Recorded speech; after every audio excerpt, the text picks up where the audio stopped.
बिल्कुल, अखिलेश यादव के सामने भी चुनौतियां हैं, उन चुनौतियों का भी हम जिक्र करेंगे और कुछ चीजों को आपसे समझेंगे वीरेंद्र जी। लेकिन अभी आपने एक बहुत बड़ी बात कही, मैं उस सवाल का जवाब चाहूंगा कि आने वाला वक्त है वो बीजेपी का है। और इस बात को इसी बात से साफ तौर पर समझा जा सकता है कि कल ही जनादेश आया, 4 राज्यों का बीजेपी के पक्ष में गया, और उसके बाद से ही देश के प्रधानमंत्री नरेंद्र मोदी ने किस तरीके से गुजरात की तैयारियां शुरू कर दी। तभी कहते हैं बीजेपी 24/7। वीरेंद्र जी, स्वाभाविक है कि एक बहुत बड़ी पार्टी है, दुनिया की बड़ी पार्टी है, बड़ा संगठन है और 2400 घंटे काम में रहती है। इस देश में कहीं ना कहीं चुनाव चलते रहते हैं। जब इतना बड़ा देश हो, कई सारे राज्य हैं, कई सारे केंद्र शासित प्रदेश हैं। प्रधानमंत्री कल जीत पर उन्होंने भाषण दिया, जीत का जश्न मनाया गया बीजेपी कार्यालय में, और आज वो गुजरात निकल गए। तो काम, ये एक सतत प्रक्रिया है आदमी के जीवन की, और राजनीति को भी लोगों को अब इसी तरह से लेना पड़ेगा कि एक बार जीतने के बाद 5 साल आप घर नहीं बैठ सकते हैं, आपको अपने क्षेत्र की जनता की उम्मीदों को पूरा करना पड़ता है।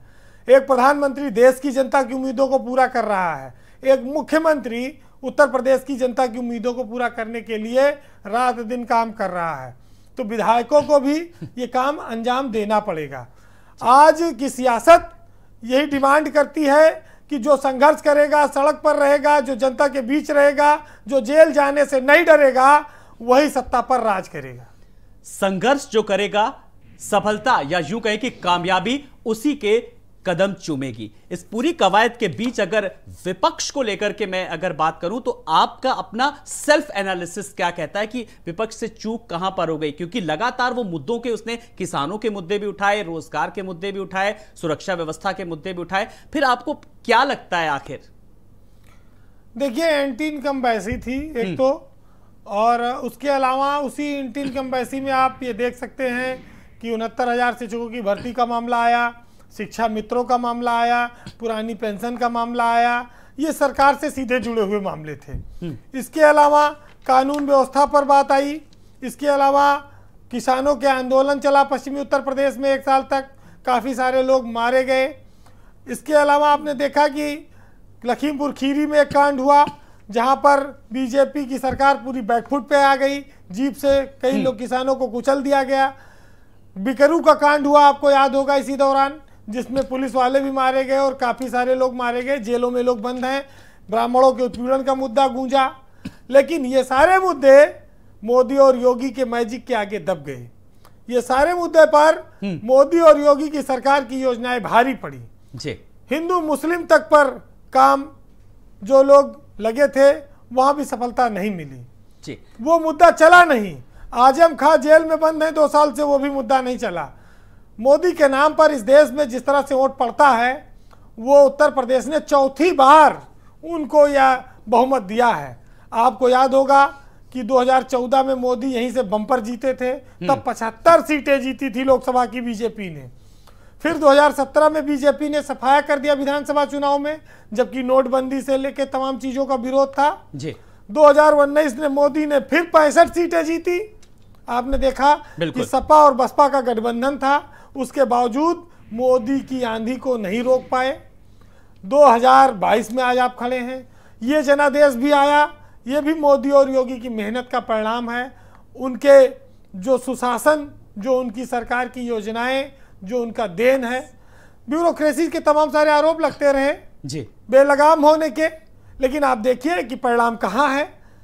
तो सब पर भारी अगर है तो जो बीजेपी का नारा है राम मंदिर बनाने से लेके जी, अगर आप टोटलिटी में देखेंगे तो बीजेपी के पास हिंदुत्व, राम मंदिर, योजनाएं सरकारी, लाभार्थी, लॉ एंड ऑर्डर, मोदी और योगी का चेहरा, ये सब चीजें उसकी जीत का आधार बनी हैं और लगातार वो इसको बनाए हुए हैं। और ये तमाम सारे ऐसे मुद्दे हैं जिसको लेकर के बीजेपी की बात करें तो सत्ता के सिंहासन पर बिठाया। हालांकि अगर राम मंदिर मुद्दे को बात करें, वो थोड़ा इसमें बहुत ज्यादा कुछ आया नहीं, क्योंकि वो मामला कोर्ट को लेकर के उसका क्रेडिट जाता है। इस पूरी कवायद के बीच हम बात कर रहे हैं जीत हार के फैक्टर को लेकर के, उस पर भी हम बात करेंगे। लेकिन जब हम बात कर रहे हैं दिग्गजों को लेकर के, सरगर्मियों को लेकर के, दिग्गजों की साख को लेकर के, एक सवाल है स्वाति सिंह को लेकर के, पति महोदय तो बलिया सिंह दयाशंकर सिंह जी जीत गए हैं, स्वाति सिंह को जब टिकट नहीं मिला तो भी उन्होंने पूरी अपनी राजनीतिक परिपक्वता जिसे कहते हैं वो दिखाया। बहुत सारे लोगों ने, मीडिया ने भी उनसे सवाल किया तो उन्होंने कहा नहीं, बीजेपी मेरी रग रग में है, मेरे खून खून में, मैं बचपन से जुड़ी हुई हूं बीजेपी से। ये आप किस तरीके से देख रहे हैं पूरा का पूरा पॉलिटिकल सिनेरियो? देखिए, स्वाति सिंह एक आंदोलन से पैदा हुई नेता थी। वो आंदोलन जो दयाशंकर सिंह के भविष्य की कीमत पर चला था, जो दयाशंकर सिंह के एक बयान से बवंडर उठा था मायावती को लेकर और जिसमें उन्हें जेल जाना पड़ा। उसके बाद से जो घटनाक्रम बदला, जिसमें दयाशंकर सिंह के बजाय स्वाति सिंह फ्रंट पे आ गई और उनको एक सहानुभूति मिली उन महिला होने के नाते और उनके परिवार पर जो अटैक हुआ। दयाशंकर सिंह बीजेपी के पुराने लीडर हैं, उपाध्यक्ष रहे हैं और लखनऊ विश्वविद्यालय छात्र संघ के अध्यक्ष रहे हैं। 20 साल से बीजेपी की सेवा करते आ रहे हैं। बोरा बिछाने वाले नेता थे, मिलना चाहिए था उनको, लेकिन मायावती के ऊपर एक बयान देकर उनके कैरियर पर ब्रेक आया और उनको जेल जाना पड़ा। उनकी जगह पर उनकी पत्नी स्वाति सिंह को टिकट मिला और वो जीती। स्वाति सिंह मंत्री भी बनाई गई जी। एक कहा जाए कि स्वाति सिंह को सियासत में एक्सीडेंटली उनका आगमन हुआ जी, लेकिन उन्होंने अपने आप को साबित किया जी। वो डटी रही, काम करती रही, फिर वो दावेदार थी जी। लेकिन बीजेपी में जो अनुशासन की बात है जी, उसका उनको आदर करना पड़ा। जी जी जी।